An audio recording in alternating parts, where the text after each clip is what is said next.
À bas le ciel. Hey, I've been wanting to make a video here for a little while talking about my current job search and my plans to possibly relocate to Japan, but possibly anywhere on planet Earth, to be honest with you. I just filled out a job application the other day that asked me the intentionally vague and frustrating question of, please describe an experience that has changed who you are in the world. And then after that it specifies 200 words. So this is asking you a supposedly profoundly meaningful and profoundly relevant to the job you're applying for question. And then it's giving you 200 words to do it. So this is really the Twitter generation of, define bare your soul for the world in 200 words.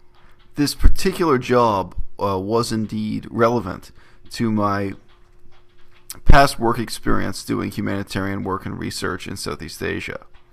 So I attempted in only 200 words to tell the heartbreaking story of a woman in Laos who, during the Vietnam War, a war that, by the way, is referred to as the American War over in that part of the world, if you want to sound sophisticated, especially in speaking the local language.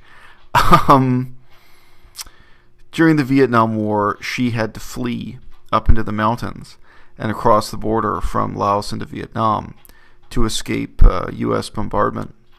Pretty common story, that general outline of it at least.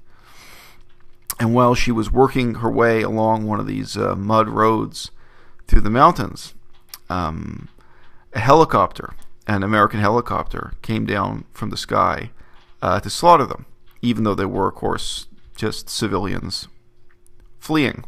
That also was fairly common, quite well documented too on the whole in the war.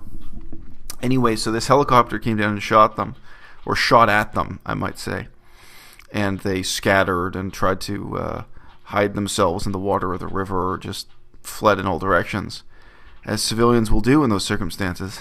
And one detail of the story that definitely rings true, by the way, those big guns that are bolted onto helicopter gunships, it's nothing like a rifle. It's not like being shot by a pistol or a handheld rifle. This has come up a few different times in my political science career, so to speak. If you get hit by a round from one of those guns, because they're designed to be able to at least stop a truck, but quite possibly to stop a tank, and also to go a long distance and still have tremendous power, it'll tear your body in half, getting hit by just one shot. And if you get hit clean in the midsection, it can carry all of your internal organs out of your body, that kind of thing, because the amount of energy is so tremendous. I'm just now thinking that a couple of people might have clicked on this video not at all expecting to hear a gory war story, and that's exactly what you're about to get. Anyway, in 200 words, I tried to tell this heartbreaking story that I heard in Laos, of moving through the mountains to try to escape the ravages of war.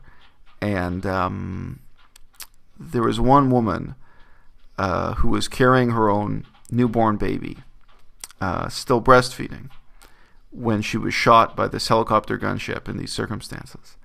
And the bullet probably hit her in the hips and took the bottom half of her body clean off. Definitely took both of her legs off. And while she's lying there in shock, she can still speak for a few minutes or a few seconds or what have you after this has happened.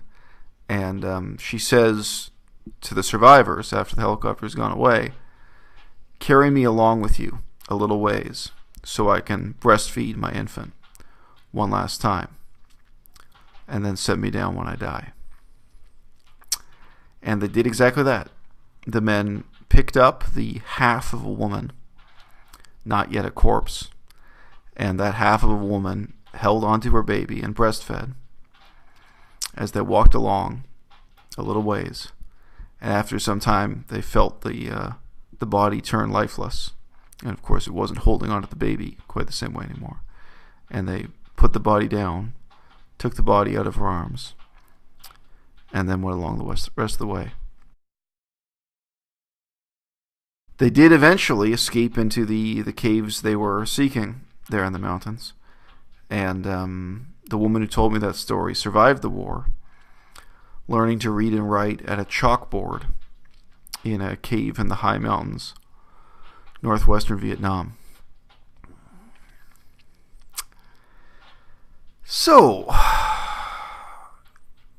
that is the story I attempted to tell in 200 words when this job application asked me to describe an experience that had changed my life and my place in the world.